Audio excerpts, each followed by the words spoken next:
ఈ రోజు రాష్ట్ర వ్యాప్తంగా చంద్రబాబు నాయుడు, లోకేష్, పవన్ కళ్యాణ్ గారు యువతకు చేసిన మోసాన్ని, నిరుద్యోగులకు చేసిన మోసాన్ని ఎండగడుతూ ప్రతి కలెక్టరేట్ వద్ద కూడా యువత భారీ ఎత్తున ఈ రోజు ధర్నా చేస్తూ కలెక్టర్లకి మెమరాండం ఇవ్వబోతుంది. ఎందుకంటే చంద్రబాబు నాయుడు కూటమి ప్రభుత్వం తమ మేనిఫెస్టోలో మొదటిదిగా ఉద్యోగం ఇస్తాం లేదా నిరుద్యోగ భృతి ఇస్తామని చెప్పి కూడా సంవత్సరం అవుతున్న ఒక్కరికి కూడా ఈ రోజు ఉద్యోగం ఇవ్వలేదు. ఈ రాష్ట్రంలో 1,60,00,000 ఇళ్లున్నాయి. మరి ఆ ఇళ్లలో ఉన్న నిరుద్యోగుల పరిస్థితి ఏంటి? ఇప్పటి వరకు ఉద్యోగం ఇవ్వలేదు.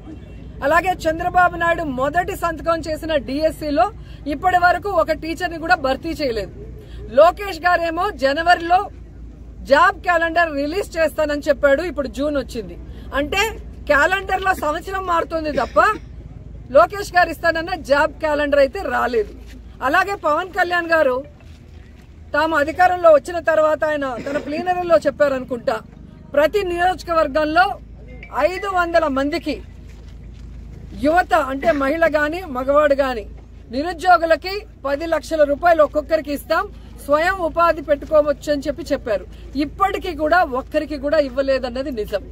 సో ఈ రాష్ట్రంలో ఉన్న నిరుద్యోగుల్ని అలాగే విద్యార్థుల్ని మోసం చేస్తూ వాళ్ళు మాత్రం ఈరోజు అధికారాన్ని ఎంజాయ్ చేస్తున్నారు.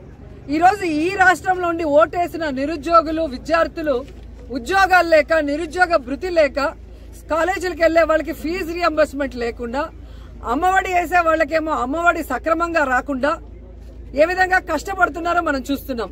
కానీ పక్క రాష్ట్రం హైదరాబాద్ లో ఉన్న చంద్రబాబు నాయుడుకేమో సీఎం జాబు, పక్క రాష్ట్రంలో ఉన్న పవన్ కళ్యాణ్ కేమో డిప్యూటీ సీఎం జాబు, పక్క రాష్ట్రంలో ఉన్న లోకేష్ కేమో మంత్రి జాబు.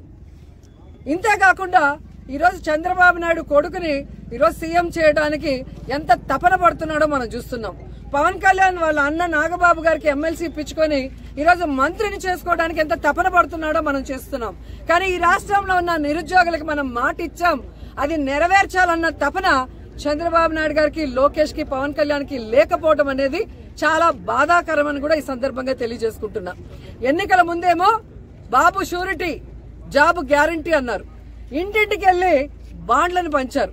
ఈరోజు సూటిగా అడుగుతున్నాను, ఇంటింటికి వెళ్లి బాండ్లు పంచిన తెలుగుదేశం పార్టీ జేమ్స్ బాండ్లందరూ ఎక్కడికి పోయారు? ఈరోజు విద్యార్థులు అడుగుతున్నారు, నిరుద్యోగులు అడుగుతున్నారు, వాళ్ళకి రావాల్సినవి రావట్లేదని. మరి ఎక్కడున్నారు? సమాధానం చెప్పడానికి బయటకు రండి అని నేను అడుగుతున్నాను. ఎలక్షన్స్ ముందేమో పవర్ స్టార్ లాగా ఊగిపోతూ ఎన్ని మాటలు మాట్లాడతాడు పవన్ కళ్యాణ్. అదే పవర్ లోకి వచ్చాక ఫ్లవర్ యూత్ల చెవుల్లో పెడుతున్నాడు. ఎలక్షన్స్ ముందరేమో గబ్బర్ సింగ్ లాగా డైలాగులు చెప్తాడు. ఇప్పుడు ఎక్కడయ్యా మీరు చెప్పిన యువతకి ప్రామిసులు చేయట్లేదు అంటే రబ్బర్ లాగా మెలికలు తిరుగుతాడు.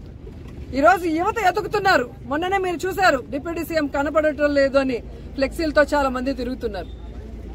ఎక్కడయ్యా మీరు యువతకి ఉద్యోగ అవకాశాలు దొరకట్లేదు అంటే నేను హరహర మల్లు డబ్బింగ్ బిజీలో ఉన్నాను అంటాడు.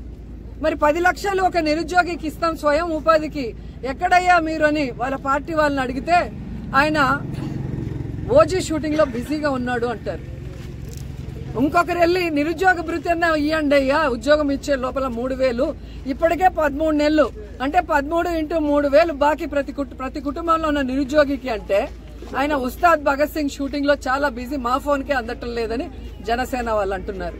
ఇంతకన్నా సిగ్గుచేటు ఏమైనా ఉందా?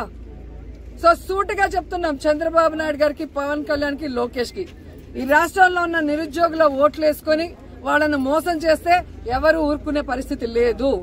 వెంటనే ఈరోజు వాళ్ళకి ఉద్యోగ అవకాశాలు కల్పించాలి. లేదంటే అంతవరకు నిరుద్యోగ భృతి ఈ 13 నెలలతో సహా కలిపి ఇవ్వాలని కూడా ఈ సందర్భంగా అడుగుతున్నాను. ఎందుకంటే ఈ రాష్ట్రం డబ్బులతో చంద్రబాబు నాయుడు ఒక హెలికాప్టర్ స్పెషల్ ఫ్లైట్, అలాగే పవన్ కళ్యాణ్ ఒక స్పెషల్ ఫ్లైట్, లోకేష్ ఒక స్పెషల్ ఫ్లైట్ కొనుక్కుంటాడు. మళ్ళీ అందరికీ కలిసి స్పెషల్ హెలికాప్టర్లు. ఈ దుబారా ఖర్చులకి డబ్బు ఉంది కానీ యువతకి నిరుద్యోగ భృతి ఇవ్వమంటే డబ్బు లేదు అంటే ఎవరు ఊరుకుంటారు? కాబట్టి వాళ్ళకి నిరుద్యోగ భృతి ఇవ్వాలి, వెంటనే ఉద్యోగాలు చూపించాలి, ఆ తర్వాత ఫీజు రియంబర్స్మెంట్ బకాయిలు వెంటనే ఇవ్వాలి. ఎందుకంటే కాలేజీల్లో పిల్లల్ని ఈరోజు ఇబ్బంది పెడుతున్నారు, వాళ్ళు డబ్బులు కట్టకపోతే తరిమేస్తున్నారు. ఈరోజు వాళ్ళు చదువుకోకుండా ఇళ్లలో కూర్చుంటే వాళ్ళ కుటుంబాలు ఎలా బాగుపడతాయన్న ఆలోచన వీళ్ళకి లేదని నేను ప్రశ్నిస్తున్నా. కాబట్టి వైఎస్ఆర్ కాంగ్రెస్ పార్టీ ఈ యువత పోరుకి సంఘీభావం తెలియజేస్తున్నాం. యువతకు ఉద్యోగాలు నిరుద్యోగ భృతి వచ్చేంత వరకు, అలాగే చదువుకుంటున్న పిల్లలకి ఫీజు రియంబర్స్మెంట్ వచ్చేంత వరకు పోరాడుతూనే ఉంటామని కూడా తెలియజేసుకుంటున్నాం.